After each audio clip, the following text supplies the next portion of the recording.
Simplifying radicals can be kind of tricky. I'm going to show you two ways that you can do this.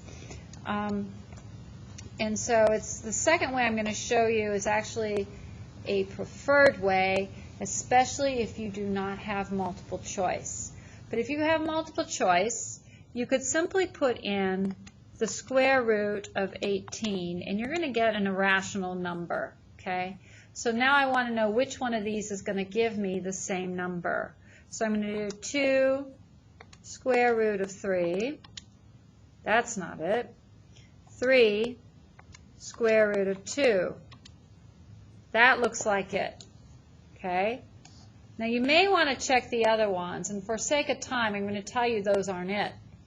And the reason why is because they could try to be tricky, and they could give you 2 that would still equal this. One not in simplest form. We're looking for simplest form.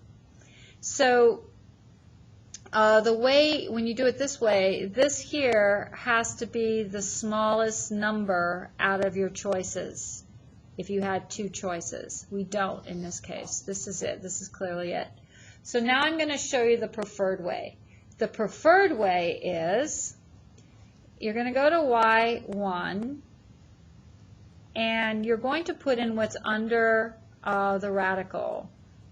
You're going to put in 18, and then you're going to put in x squared because you're looking for factors that are perfect squares. So let's go ahead and do that.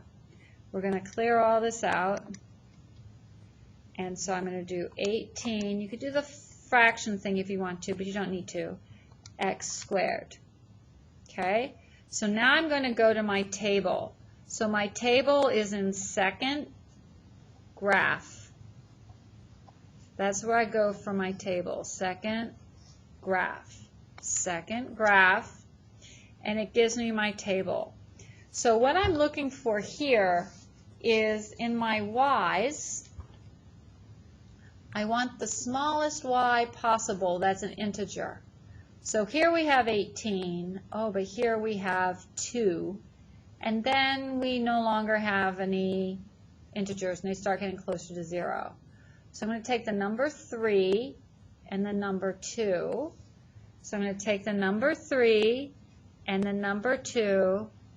My y is always under the radical. Okay? So this one here, that's in my x column, and my 2 was in my y1 column, and the y1 column is the one that always goes under the radical. Let's see what the next problem is. Oh, another one of these. They love asking these questions about factoring. Okay, so this is very similar to the 2 that we have already done. We did this one, if you recall, and we did this one, okay? So the same technique is going to be done on both of those. You may want to pause the video and see if you can remember how to do that.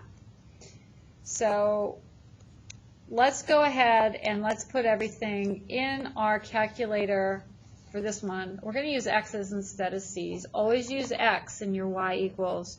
So I'm going to do x squared minus 12x plus 32. So let's just see what that looks like. I think I messed up my screen, so I'm going to put back to a regular window. I should have shown you how to do that. I'll show you the next time. So I'm looking for zeros or factors. I'm looking for the zeros that have the same x-intercepts. Okay, so let's try this one. Remember what we're going to do. So I'm going to go down here. I'm going to do x minus 12. And I'm going to see if that has an x. Oh, it doesn't even touch anywhere. So that's not it. Okay, so let's do the next one. So I'm going to do x minus 8.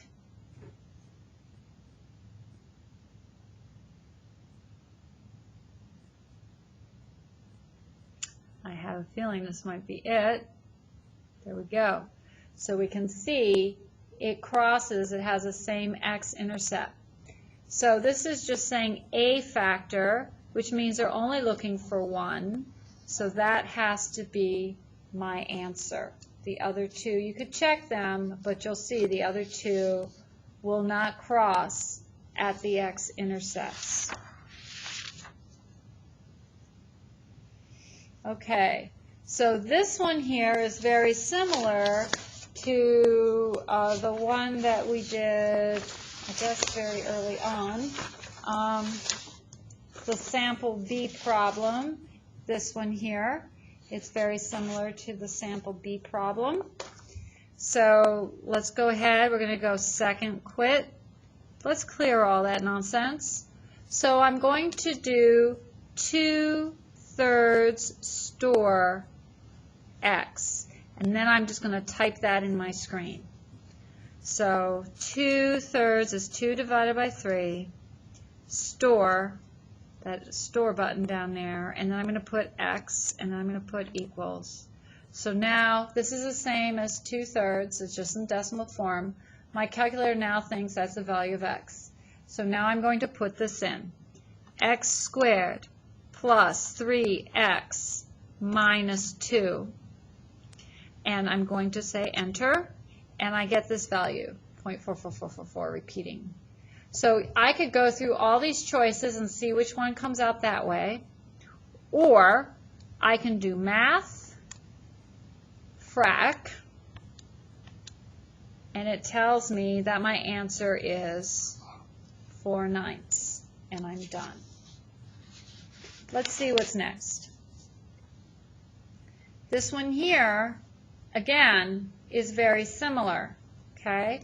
So we can do the same sort of thing. With this, we could set x as a particular value. It doesn't tell us what value, but we can make up a value. And then we could also put it in our y equals, but I think it's easier just to make a value for x. So let x be 2. Okay, notice I'm picking 2 or 3. Any number 2, 3, 4, or 5 are good numbers to try to work with. So again, what am I going to do? I'm going to do 2 store x. Enter. So now my calculator believes x is 2. So I'm just going to type exactly what I see. Parentheses, 3x raised, so you look closely, that's a negative. That's this button down here, -4. Then I have to get out of the exponent, and I have to put a parentheses, and then I'm going to square that. And then I'm going to put another parentheses, 5x raised to the -2. Then I'm going to get out of the exponent, and I'm going to close my parentheses, and I will get some value. Okay, it doesn't matter what it is. I'm just looking for, because x is 2, I get that. If you used x was 3, you'd get a different number. So I'm looking for the number 0.043945, blah, blah. So let's try our first one. So you could try putting it in your fraction. So we could go alpha F1. The only problem when we do it like this, it's not going to turn, I don't know, well that's irrational, so we might be okay. Sometimes it doesn't turn it into a fraction, so you have to do it another way. I'll do the next one the other way. And that's to the 10th power. Okay, so you can see that that came out like that. So let's do 15 divided by 512 and see what that gives us. Not the same number. So notice what I did. I took it from that value, I divided it to see what sort of decimal I got. Okay, so that's not it. Then I can do 30 x to the 14, and that's not the number, that's huge. Okay, or I'll do it without the alpha. I could do 45, that's a single number, divided by x to the 10th. And we can see that that's the number there. So that's my answer for that one. Let's do one more on this video. I know it's already been 10 minutes, but let's just do one more. I'm on a roll. So we want to know which polynomial is equivalent. And we're going to assume the divisor is not equal to 0. Okay, so notice that this one here is a division problem. So there's two ways that I can do this. I can pick a value for n, get some number, and then I can try these as well. We've done that before. The other thing that I can do is I can actually graph this and then graph my answer choices and see which ones graph the same. So I think what I'm going to do is let's just do it the way we've done it before. So we're going to let n equal 2. I like 2. 2 is a good number. So let's just try that. So we're going to do 2 store, we're going to use x because I only have one variable and it's just easier to find the calculator. And then I'm going to do parentheses 18x squared minus 9x plus 1. And then I'm going to divide that by parentheses, that's important or you'll get the answer wrong, 3x minus 1. Okay? So I get some number, I get the number 11, so I want to keep that in mind. So let's see which one of these would give me 11. So if I do 6x minus 1, I get 11. So that's my answer. I'm glad that was the first one that came up.